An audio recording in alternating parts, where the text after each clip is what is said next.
नमस्कार। मैं डॉक्टर सावित्री कुमारी, assistant professor Hindi विभाग, SS memorial college Ranchi, BA same 6 के विद्यार्थियों के लिए बाल विमर्श पर बात करूंगी। कुछ कविताओं के द्वारा और प्रेमचंद की कहानी ईदगाह के द्वारा मैं बाल विमर्श को स्पष्ट करना चाहूंगी। आधुनिक बाल साहित्य के प्रणेता के रूप में डॉक्टर हरिकृष्ण देवसरे का नाम उल्लेखनीय है। उन्होंने 300 से अधिक पुस्तकें लिखी। साहित्य अकादमी द्वारा बाल साहित्य के क्षेत्र में महत्वपूर्ण योगदान देने के लिए उन्हें सन 2011 के साहित्य अकादमी पुरस्कार से सम्मानित किया गया। जयप्रकाश भारती बाल पत्रिका नंदन के पूर्व संपादक थे। उन्होंने बाल साहित्य में नंदन को सर्वश्रेष्ठ बाल पत्रिका का दर्जा दिलाने में महत्वपूर्ण भूमिका अदा की। श्रेष्ठ बाल साहित्य के लेखन के लिए उन्हें राष्ट्रपति द्वारा रजत पदक प्रदान किया गया है। गोरकी की रचना माँ किशोर मन का साहित्य है। उसी तरह बूट पुलिस बाल फिल्म है। सुधा अरोड़ा की कहानी बुद्ध जब बोलते हैं बाल साहित्य है। मन्नू भंडारी का उपन्यास आपका बंटी बाल विमर्श की महत्वपूर्ण रचना है। हिंदी के प्रायः सभी बड़े लेखकों ने बाल साहित्य की रचना की है। दिनकर, महादेवी वर्मा, प्रेमचंद, सुभद्रा कुमारी चौहान, मन्नू भंडारी इत्यादि सभी ने बाल साहित्य की रचना की है। कुछ पत्रिकाएं हैं जिनमें बाल साहित्य पर केंद्रित विशेषांक भी निकाले गए हैं। इन पत्रिकाओं में प्रमुख हैं आजकल, साहित्य अमृत, साक्षात्कार, नवनीत, द्वीप लहरी। वर्तमान में बाल साहित्य एक स्वतंत्र धारा के रूप में प्रवाहित हो रहा है। मैं प्रेमचंद की कहानी ईदगाह पर बात करना चाहूंगी। प्रेमचंद की जो कहानी ईदगाह है उसका पात्र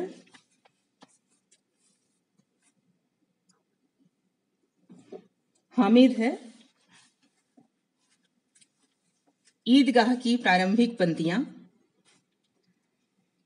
रमजान के पूरे 30 रोजों के बाद आज ईद आई है। कितना मनोहर, कितना सुहावना प्रभात है। वृक्षों पर कुछ अजीब हरियाली है, खेतों में कुछ अजीब रौनक है, आसमान पर कुछ अजीब लालिमा है। आज का सूर्य देखो कितना प्यारा, कितना शीतल है, मानो संसार को ईद की बधाई दे रहा है। गांव में कितनी हलचल है, ईदगाह जाने की तैयारियां हो रही हैं। और सबसे ज्यादा प्रसन्न है हामिद। वह 4-5 साल का एक गरीब सूरत दुबला पतला लड़का जिसका बाप गत वर्ष हैजे की भेंट हो गया और मां ना जाने क्यों पीली होती होती एक दिन मर गई। किसी को पता ना चला क्या बीमारी है।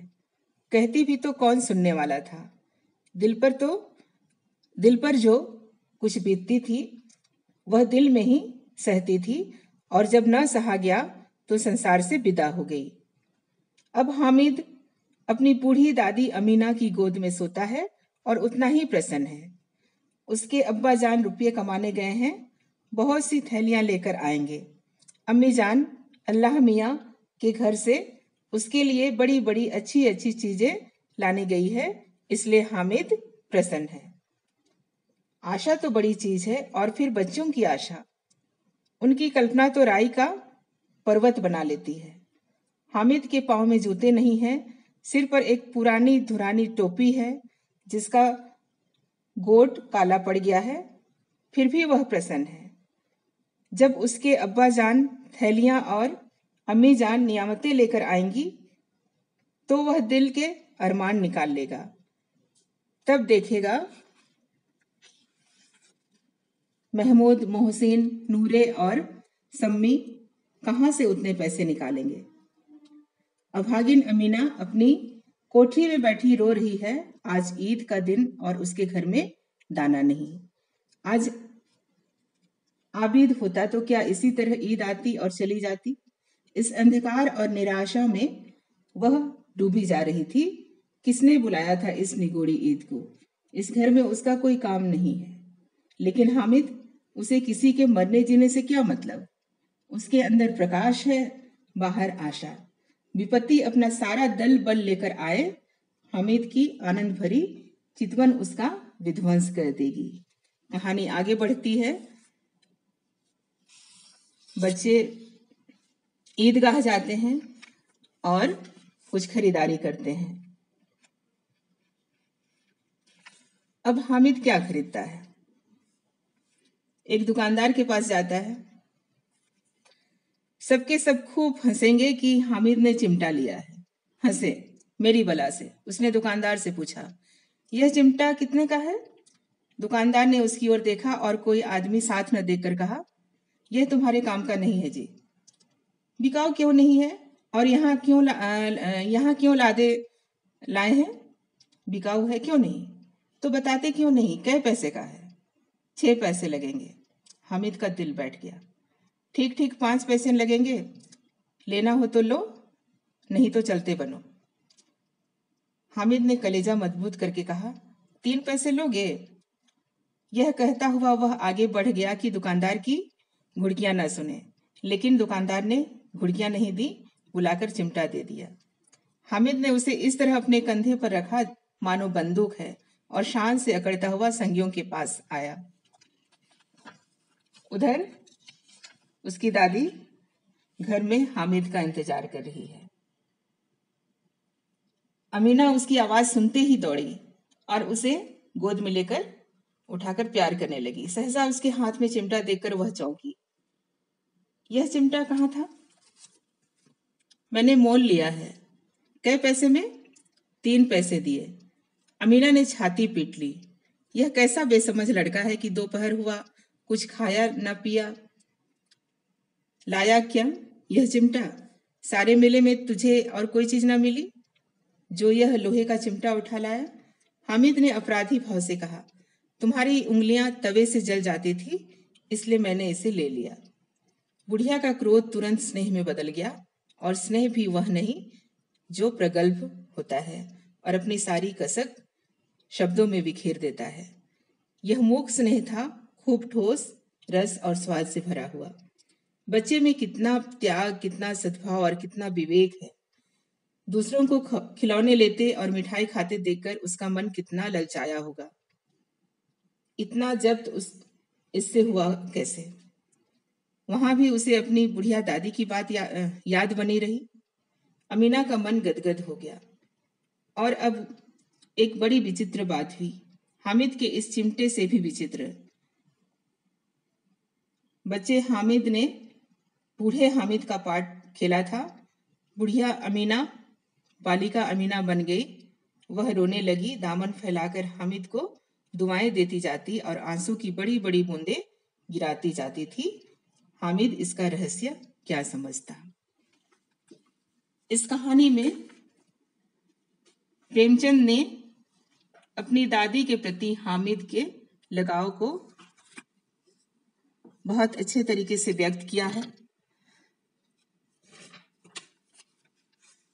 कुछ कविताओं के माध्यम से मैं बाल विमर्श को स्पष्ट करना चाहूंगी। अयोध्या सिंह उपाध्याय हरिओत की कविता है चंदा मामा। चंदा मामा दौड़ आओ, दूध कटोरा भरकर लाओ, उसे प्यार से मुझे पिलाओ, मुझ पर छिड़क चांदनी जाओ। मैथिली शरण गुप्त की कविता है माँ कह एक कहानी। माँ कह एक कहानी, बेटा समझ लिया क्या तूने मुझको अपनी नानी। कहती है मुझसे यह चेटी, तू मेरी नानी की बेटी। कह माँ कह लेटी ही लेटी, राजा था या रानी, माँ कह एक कहानी।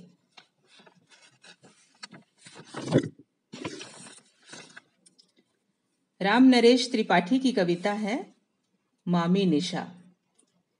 चंदा मामा गए कचहरी, घर में रहा ना कोई। मामी निशा अकेली घर में कब तक रहती सोई। चली घूमने साथ न लेकर कोई सखी सहेली। देखी उसने सजी सजाई सुंदर एक हवेली। आगे सुंदर पीछे सुंदर, सुंदर दाएं बाएं। नीचे सुंदर ऊपर सुंदर, सुंदर सभी दिशाएं। देख हवेली की सुंदरता फूली नहीं समाई। आओ नाचे उसके जी में यह तरंग उठ आई। पहले वह सागर पर नाची, फिर नाची जंगल में।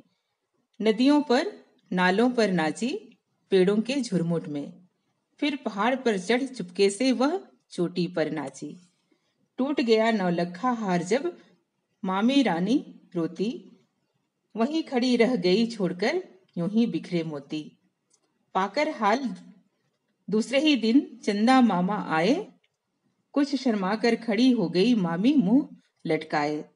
चंदा मामा बहुत भले हैं, बोले क्यों है रोती। दीवा लेकर घर से निकले, चले बिनने मोती।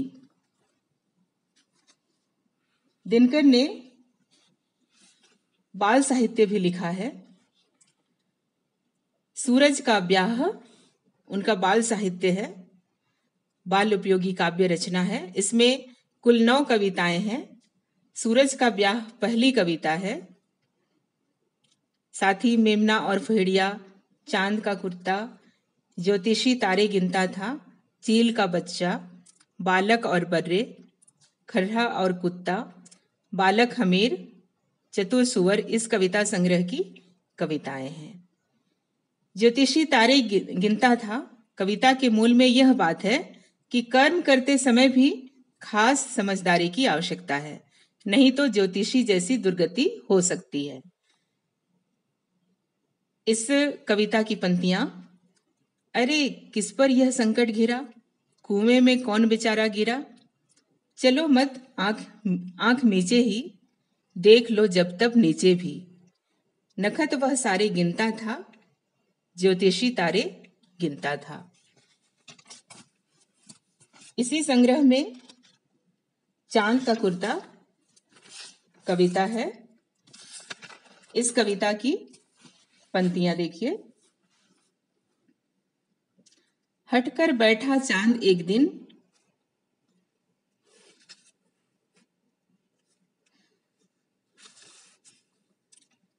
मां से यह बोला, सिलवा दे मां मुझे ऊन का मोटा एक झंगोला। सनसन चलती हवा रात भर, जाड़े में मरता हूं। ठिठुर ठिठुर कर किसी तरह यात्रा पूरी करता हूं। आसमान का सफर, अरे अरे यह मौसम जाड़े का, हो अगर तो ला दो कुर्ता ही कोई भाड़े का। बच्चे की बात सुन, कहा माता ने, अरे सलोने, कुशल करे भगवान लगे मत तुझको जादू टोने। जाड़े की बात तो ठीक है, पर मैं तो डरती हूं, एक नाप में कभी नहीं तुझको देखा करती हूं।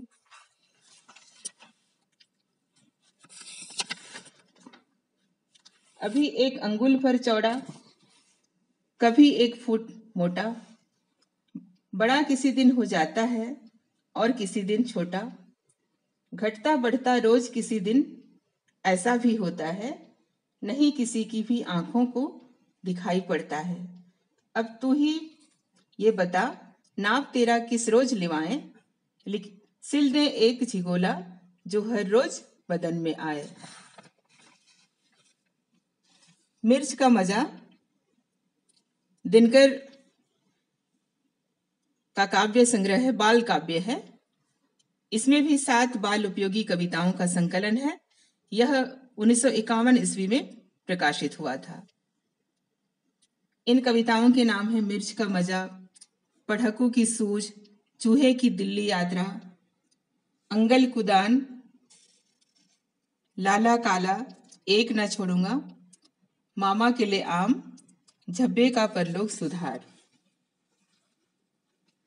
इसकी पहली कविता मिर्च का मजा में एक ऐसे काबुली वाले की कहानी है जो लाल लाल मिर्च को देख ललच उठता है और फकत 4 आने में शेर भर मिर्च खरीदकर खाने लगता है। चूहे की दिल्ली यात्रा इस संग्रह की सबसे महत्वपूर्ण कविता है। इसमें स्वाधीन भारत की यह नग्न वास्तविकता उजागर हुई है कि आजादी की लड़ाई के दौरान समता पर आधारित खुशहाल और भयमुक्त जीवन का जो सपना संजोया गया था, वह आजादी के बाद भी समाज के शक्तिशाली लोगों के कारण शक्तिहीनों के लिए सपना ही बना रहा, अपना नहीं हो सका। अंगद कुदान में यह दिखाई पड़ता है कि विवेक का अंकुश लगाने पर भी हमारे संस्कारगत स्वभाव जल्दी नहीं बदलते। कविता की पंक्तियां हैं। चूहे ने यह कहा कि चूहिया छाता और छड़ी दो, लाया था जो बड़े सेठ के घर से वह पगड़ी दो। अब न रहे अंग्रेज, देश पर अपना ही काबू है। पहले जहां लाट साहब थे, वहां आज बाबू हैं। गांधी युग में कौन उठावे अब चूहों की बिल्ली। आदमी का जश्न देखने मैं जाता हूं दिल्ली। इतने में लो पड़ी दिखाई कहीं दूर पर बिल्ली। चूहा राम भागे पीछे को, दूर गई रह दिल्ली। इस प्रकार इन कविताओं में बाल विमर्श की बहुत सारी बातें स्पष्ट होती हैं और बच्चों में इन कविताओं के द्वारा कविता के प्रति लगाव उत्पन्न होता है और कविता लेखन के प्रति भी वे आगे जाकर जागरूक हो पाएंगे। मन्नू भंडारी का उपन्यास है आपका बंटी।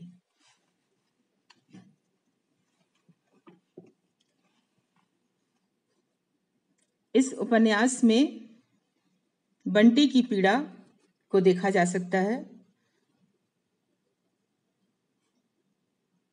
माँ बाप के रिश्ते में जब खटास आती है तो बच्चे पर उसका क्या प्रभाव पड़ता है, इस उपन्यास में मन्नू भंडारी ने बहुत ही उम्दा तरीके से दिखाया है। उपन्यास का अंश है। बंटी शकुन को पहचानता है। शकुन यानी उसकी माँ, परित्यक्ता पत्नी। बंटी अजय को पहचानता है। अजय यानी उसका पिता, उसके लिए खिलौने लाने वाला, उसे लाड से गोद में उठा लेने वाला और कभी कभी उससे मिलने आने वाला। माँ के बाद उसका दूसरा अपना। बंटी की अनिच्छा के बावजूद माँ डॉक्टर जोशी के घर में प्रवेश करती है और माँ बंटी के लिए अजनबी होने लगती है। माँ चाहती है बंटी उसे उसी तरह पहचाने जैसे वह स्वयं अपने आप को पहचान रही है। डॉक्टर जोशी से जुड़कर और डॉक्टर जोशी के बच्चों से जुड़कर बंटी इस माँ को पहचानने से इनकार कर देता है। बंटी पिता के घर जाता है, उस पिता के घर जिसने दूसरा विवाह रचा रखा है और जिसके पास अपना एक बेटा है। बंटी के लिए यह पिता भी अजनबी होने लगता है। पिता चाहता है कि बंटी उसे अपने पिता से इतर एक दूसरी औरत के पति और एक अन्य बच्चे के पिता के रूप में भी पहचाने। बंटी इस पिता को इस तर्ज पर पहचानने से इनकार कर देता है। यह पिता बंटी को हॉस्टल छोड़ने आया है और पता नहीं बंटी को क्या हुआ कि पापा जाएं उससे पहले ही वही पापा को छोड़कर दौड़ पड़ा है। वह दौड़ता जा रहा है बिना पीछे मुड़े, बस आगे आगे ही आगे। नदी, नाले, पहाड़, मैदान सब पार करता जा रहा है और फिर पता नहीं कहाँ गिर जाता है। बाल विमर्श की बहुत सारी कहानियां, कविताएं लिखी जा रही हैं, उपन्यास भी लिखे जा रहे हैं। बच्चों का जो परिवेश है जिसमें आजकल के बच्चे पारंपरिक खेलों से दूर होते जा रहे हैं, लैपटॉप, कंप्यूटर, मोबाइल की दुनिया में प्रवेश करते जा रहे हैं, ऐसे में जो उनको बोझिल होमवर्क दिया जाता है तो वे किस तरह से साहित्य से, बाल पत्रिकाओं से जुड़ पाए, इसे देखना अभिभावक और शिक्षकों का काम है। बच्चे अपनी पढ़ाई के दौरान उस परिवेश से अपने को अच्छी तरह से जोड़ पाएं और उन पात्रों से अपने को जोड़ पाएं जो उनके आसपास होते हैं। इस तरह के पाठ्यक्रम को भी बच्चों के सामने लाना जरूरी है। और देखना यह भी है कि जो शिक्षा का अधिकार है, जिसमें 14 वर्ष तक के सभी बच्चे को शिक्षा प्राप्त करने का अधिकार है, वह हर बच्चे को प्राप्त हो रहा है या नहीं। क्या अपने आसपास हम इस तरह की बातें देख रहे हैं कि कुछ बच्चे अमानवीय परिस्थितियों में काम कर रहे हैं, या उनको जबरन शिक्षा के अधिकार से वंचित किया जा रहा है, या उन बच्चों की तस्करी हो रही है? इन सबको देखा समझा जाना बहुत जरूरी है। और आवश्यक यह भी है कि हर बच्चे को शिक्षा मिले उसके अपने परिवेश में, उनको स्वस्थ शिक्षा का माहौल मिले, और हर बच्चे को भी विद्यालयों में और घर में बाल पत्रिकाओं को पढ़ने का अवसर प्राप्त हो, उनमें रचनात्मक क्षमता का विकास हो, पढ़ने लिखने की अभिरुचि उत्पन्न हो, और साथ ही एक साहित्यिक संवेदना का विकास हो, जिसके द्वारा आगे चलकर वे साहित्य के द्वारा, पत्र पत्रिकाओं के द्वारा दुनिया भर में जो कुछ साहित्य रचा जा रहा है उसके बारे में भी उनकी समझ बढ़े, और बाद में वे अपने को अगर एक लेखक के रूप में भी स्थापित करना चाहें तो वह अवसर भी उन्हें प्राप्त हो। बाल विमर्श में यह भी जरूरी है कि शिक्षा के अधिकार के साथ साथ उन्हें अपने समाज में, अपने परिवार में एक स्वस्थ माहौल मिले। इन कविताओं और इन कहानियों के द्वारा मैंने बाल विमर्श को स्पष्ट करने का प्रयास किया है। मैं आशा करती हूँ कि हमारे आसपास जो बच्चे सामाजिक रूप से उतने सक्षम नहीं हैं, या जो मानसिक रूप से भी उतने सक्षम नहीं हैं, उनके लिए भी हम अपने अंदर संवेदना विकसित कर पाएं। तभी बाल विमर्श का यह प्रसंग उपयोगी होगा समाज के लिए और हमारे अपने देश के लिए।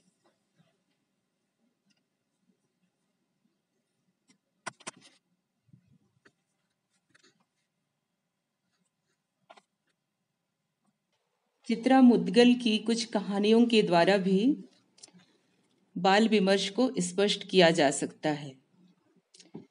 जो रचनाकार अपने समय समाज से सरोकार रखते हैं, वे वृद्ध जीवन के विविध समस्याओं के साथ बाल समस्याओं को भी अपनी रचनाओं में जगह देते हैं।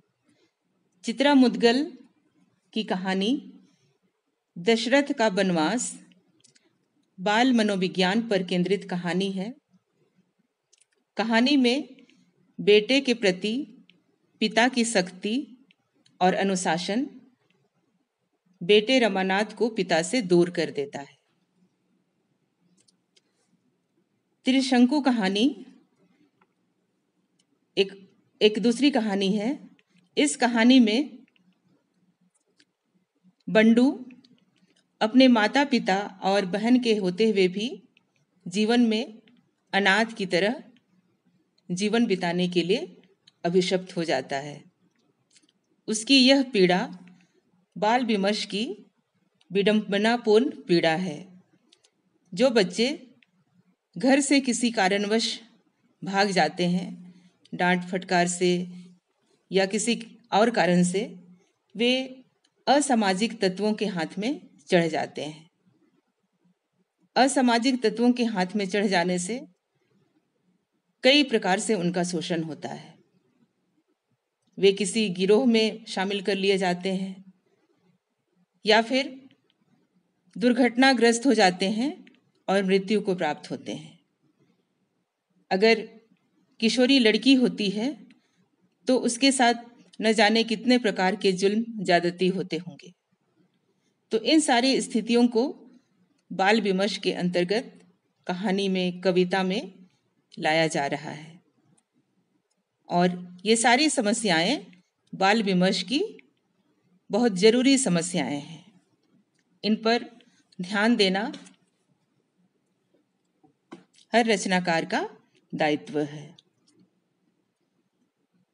महामारी के समय, प्राकृतिक प्रकोप के समय या युद्ध की स्थिति में सबसे ज़्यादा महिलाओं के साथ बच्चे ही प्रभावित होते हैं, किशोर किशोरी प्रभावित होते हैं। महामारी के कारण, भूकंप के कारण, बाढ़ के कारण, प्राकृतिक आपदाओं के कारण बच्चे भूख से पीड़ित और कुपोषित हो जाते हैं और इन अभावग्रस्त बच्चों का जीवन यापन बहुत ही मुश्किल होता है। और इन अभावग्रस्त बच्चों को इस तरह से जीवन यापन करते देख किसी भी सहृदय का दिल पसीज सकता है और साहित्यकार हमारे अंदर संवेदना उत्पन्न करते हैं। अतः हर युग के साहित्यकार शोषितों, पीड़ितों, वृद्धों और बच्चों की समस्याओं पर भी ध्यान देते हैं और अपने साहित्य में इनको स्थान देते हैं। इस तरह वृद्ध विमर्श के साथ वर्तमान में बाल विमर्श की ओर भी पहले की तरह ही हिंदी लेखकों का ध्यान आकर्षित हुआ है। बाल विमर्श का क्षेत्र व्यापक होता जा रहा है क्योंकि किशोरों की, किशोरियों की बहुत सारी समस्याएं दिनों दिन बढ़ती जा रही हैं। ऐसे में जरूरत इस बात की है कि इन अभावग्रस्त बच्चों, किशोरों, किशोरियों के प्रति समाज अपनी संवेदना रखे, तभी उन्हें जागरूक और जिम्मेदार नागरिक बनाया जा सकता है और उनकी बुरी स्थितियों को सुधारा जा सकता है।